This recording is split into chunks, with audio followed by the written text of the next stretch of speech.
Hello दोस्तों, मैं हूं फारूक गुरु और आज हम बात करेंगे गुरुत्वाकर्षण क्या है, गुरुत्वाकर्षण कैसे काम करता है। इस पर दो प्रसिद्ध वैज्ञानिकों ने शोध किया। इसमें न्यूटन सबसे आगे थे। गुरुत्वाकर्षण के बारे में न्यूटन जो व्याख्या करते हैं उसके अनुसार वह यह है कि ब्रह्मांड में सभी चीजों का द्रव्यमान है और सभी द्रव्यमान वाले दो वस्तुओं के बीच हमेशा एक आकर्षण होगा।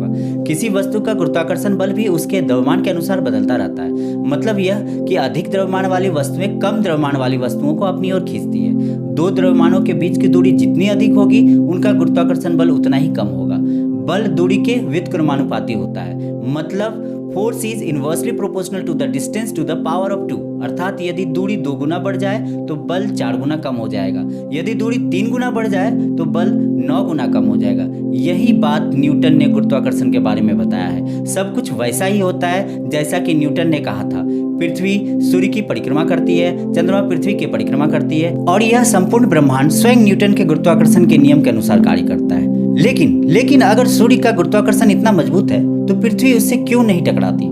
इस संदर्भ में इसका मुख्य कारण है दूरी, वह इसका कोणीय संवेग बल। खैर, सब ठीक है। इस बात को सभी लोगों ने स्वीकार किया क्योंकि यह फिजिक्स के हिसाब से पूरी तरह से फिट बैठती है। लेकिन यहाँ सबसे बड़ी उलझन है, सूर्य और पृथ्वी के बीच की दूरी लगभग 15 करोड़ किलोमीटर है। क्या इतनी दूरी के लिए कोई बल होगा?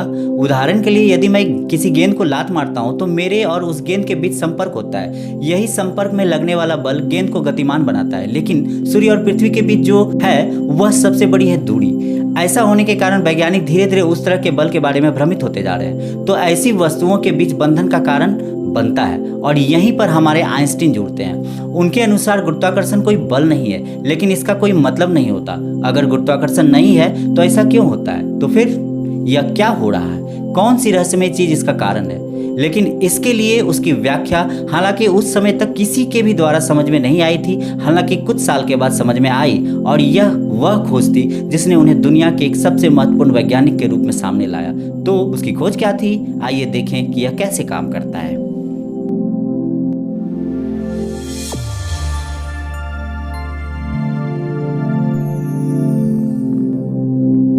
हमारा ब्रह्मांड ऐसा दिखता है जैसे यह खाली है, लेकिन वास्तव में यह खाली नहीं है। सारा ब्रह्मांड एक कपड़े की चादर की तरह है। वह सीट चौथे आयाम यानी 4th डायमेंशन समय के साथ मिलकर स्पेस टाइम बन जाती है। उनका कहना है कि स्पेस टाइम में वक्रता ही गुरुत्वाकर्षण के लिए जिम्मेदार है। उदाहरण के लिए एक कपड़े की चटाई लेते हैं और एक मोटे आदमी को उसके बीच में रखते हैं और दुबले आदमी को चटाई के किनारे बैठाते हैं। अब हम देख सकते हैं कि जहां मोटा आदमी है वहां चटाई अंदर की तरफ झुक जाती है, इसलिए दुबला आदमी मोटे आदमी की तरफ अपने आप खिंच जाता है। जबकि मोटा आदमी कोई जोर नहीं लगाता है और वह न तो उसको खींच रहा होता है, फिर भी वह पतला आदमी उसकी तरफ खींचा चला जाता है। इसी तरह ब्रह्मांड में हर चीज के लिए गुरुत्वाकर्षण होता है। जैसे ही सूर्य स्पेस टाइम को झुकाता है, पृथ्वी उसकी ओर आकर्षित होती है। यह कोई बल नहीं है, वक्रता के झुकाव के कारण इसका प्रभाव पड़ता है। द्रव्यमान ही स्पेस टाइम को बताता है कि कितना वक्रता झुकाव लाना है और स्पेस टाइम द्रव्यमान को बताता है कि कितना मूव करना है। अब हम यह कह सकते हैं कि आइंस्टीन ने अपने वैचारिक स्वप्रयोगों से सच्चाई का पता लगाया। फिर बाद में गणितीय समीकरणों से इसकी पुष्टि हुई। एक दिन वह अपने कार्यालय में बैठे हुए सामने की इमारत में लटक कर खिड़की साफ करते हुए एक व्यक्ति को देखा तो उसके मन में विचार आया कि अगर वह व्यक्ति नीचे गिर जाए तो क्या होगा। हालांकि यह थोड़ी अटपटी विचार लगती है, पर आइंस्टीन ने इस विचार को अपने जीवन का एक सुखद विचार बताया। आइए नजर डालते हैं उन बातों पर जो उनके दिमाग में आई। हम उस आदमी को लिफ्ट में बंद कर देंगे जो नीचे की ओर गिर रहा है। अब उस गिरते हुए आदमी को बल महसूस नहीं होगी क्योंकि वह आदमी लिफ्ट के अंदर है और कोई भी संदर्भ बिंदु यानी रेफरेंस पॉइंट नहीं होने के कारण उसे अंदर यह महसूस नहीं होगा कि वह नीचे गिर रहा है या तैर रहा है। यह घटना संदर्भ बिंदु या कोई रेफरेंस पॉइंट न होने के कारण उसके लिए भी अंतरिक्ष में तैरने की जैसी होगी। अर्थात फिजिक्स के नियम से उस आदमी और अंतरिक्ष में तैरने वाले इंसान में कोई भी अंतर नहीं होगा। दोनों ही कोई गुरुत्वाकर्षण बल महसूस नहीं करेगा। चलिए अब कुछ उल्टा करते हैं। मान लीजिए अब मैं लिफ्ट के अंदर अंतरिक्ष में तैर रहा हूँ और मेरे साथ एक गेंद भी उस लिफ्ट के अंदर तैर रहा है। अब लिफ्ट के नीचे एक इंजन लगाकर उसे ऊपर की ओर 9.8 मीटर पर सेकंड स्क्वायर की गति से धकेला जाता है, जो कि 9.81 G यानी पृथ्वी के गुरुत्वाकर्षण बल के बराबर है। अब इस गति में मैं लिफ्ट के तल पर गेंद के साथ गिर जाऊंगा और अब तल पर पृथ्वी जितनी ही गुरुत्व बल महसूस होगी। अर्थात इस बल पर पृथ्वी पर हम जो कुछ भी कर सकते हैं इस लिफ्ट के तल पर भी कर सकते हैं। अब हमें संदर्भ बिंदु न होने के कारण यह पता भी नहीं चलेगा कि मैं पृथ्वी पर हूँ या अंतरिक्ष में। अर्थात त्वरण ही गुरुत्वाकर्षण का कारण है। चलिए गुरुत्वाकर्षण के साथ एक और प्रयोग करते हैं। अब मैं एक लिफ्ट के अंदर अंतरिक्ष में हूँ और उसके इंजन को मैं बंद कर देता हूँ। अब लिफ्ट एक ही जगह है। अब अगर गेंद को सीधी रेखा में फेंक दूं तो क्या होगा? वह गेंद सीधी रेखा में ही आगे जाएगी। अब अगर यही काम मैं इंजन को शुरू करके कर दूं, गेंद घुमावदार रास्ते में नीचे जाएगी और फर्श की तरफ गिरेगी। अब मैं गेंद की जगह लाइट बीम का प्रयोग करता हूँ। क्योंकि मैं जानता हूँ कि प्रकाश को सीधी रेखा में चलने के लिए जाना जाता है, तो क्या प्रकाश भी मुड़ेगा? आइंस्टीन कहते हैं हाँ, यह भी मुड़ सकता है। हाँ, यह संभव है। अगर अंतरिक्ष वक्रता झुकाव नाम की कोई चीज है जैसा उनका दावा है, फिर हम इसे कैसे ढूंढते हैं?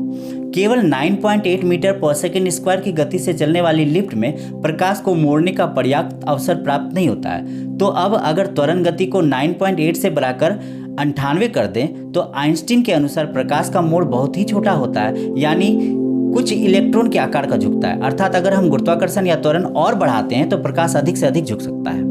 अच्छा, हम इसे कैसे साबित करते हैं? उन दिनों ऐसा इंजन बनाना असंभव था जिसमें इतनी तेजी हो और इसे लागू किया जा सके। वास्तव में उस समय रॉकेट का आविष्कार भी नहीं हुआ था, लेकिन हमारे पास गुरुत्वाकर्षण है। हमारे आसपास सूर्य के पास सर्वाधिक गुरुत्वाकर्षण होता है। जी हाँ, पृथ्वी से 28 गुना शक्तिशाली ग्रेविटी, क्योंकि इसका द्रव्यमान लगभग 3,30,000 गुना है। यदि गणना करें कि उस गुरुत्वाकर्षण बल में क्या होगा, तो गुरुत्वाकर्षण प्रकाश को 1.75 चाप सेकंड मोड़ देगा। एक चाप सेकंड अर्थात एक आर्क सेकंड एक सर्किल में 360 डिग्री है, और यदि हम इसका 1 डिग्री लेते हैं तो इसमें 60 मिनट और प्रति मिनट में 60 सेकंड होते हैं। इसमें से 1.75 चाप सेकंड बहुत छोटा है। 1915 में आइंस्टीन ने अपने सिद्धांतों को समीकरणों के साथ प्रकाशित किया। इस थ्योरी को देखकर सभी लोग हैरान थे। यह क्या है? आइंस्टीन क्या कहने की कोशिश कर रहे हैं? उस समय यह बात किसी को समझ नहीं आई। फिर 4 साल बाद हॉलैंड के एक बड़े खगोल शास्त्री आर्थर एडिंगटन ने अपने टीम के साथ इस पर प्रयोग किया। उस समय तक उन्हें कुछ तारों की सही स्थिति का पता चल गया था, और यदि वह सिद्धांत सही था तो सूर्य के पीछे का तारा गुरुत्वाकर्षण के कारण कहीं और दिखना चाहिए था, क्योंकि प्रकाश को झुकना चाहिए और झुकाव के कारण सूर्य के पीछे का तारा हमें दिखना चाहिए। आर्थर वो टीम सूर्य ग्रहण की प्रतीक्षा कर रहे थे, क्योंकि सूर्य के चमक के कारण पास के तारों को देखना मुश्किल है, पर पूर्ण ग्रहण में यह ऑब्जर्व करना काफी आसान था।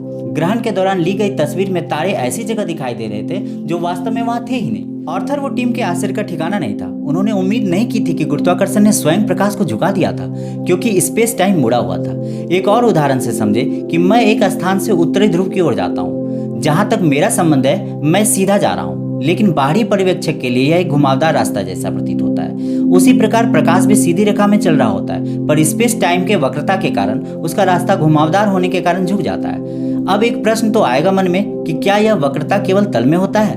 यहाँ तल से क्या अभिप्राय है? तो यहाँ हम चीजों को 2 डायमेंशन में समझ रहे हैं, जबकि वास्तव में 3 डायमेंशन में यह कुछ ऐसा प्रतीत होता है, जहाँ वक्रता झुकाव सभी तरफ से तल का निर्माण करती है। इस प्रयोग के बाद ही आइंस्टीन को सबसे महान वैज्ञानिक के रूप में जाना जाने लगा। यह एक विचार और फिर विचारों के प्रयोग पर आधारित मानव इतिहास का सबसे महान विचारक खोज है। इसने न केवल आसानी से गुरुत्वाकर्षण को समझाया, बल्कि दुनिया को यह भी दिखाया कि पूरा ब्रह्मांड कैसे काम करता है। इसे ही सापेक्षता का सामान्य सिद्धांत कहा जाता है, और यही स्पेस टाइम कर्व यानी अंतरिक्ष समय वक्रता है। तो आई होप गाइस आज का कंटेंट आप लोगों को काफ़ी पसंद आया होगा। ऐसे ही कंटेंट को देखने के लिए हमारे चैनल को सब्सक्राइब कीजिए और हमारे वीडियोस को लाइक करिए और बेल आइकन पे ऑल हिट कीजिए। Thank you.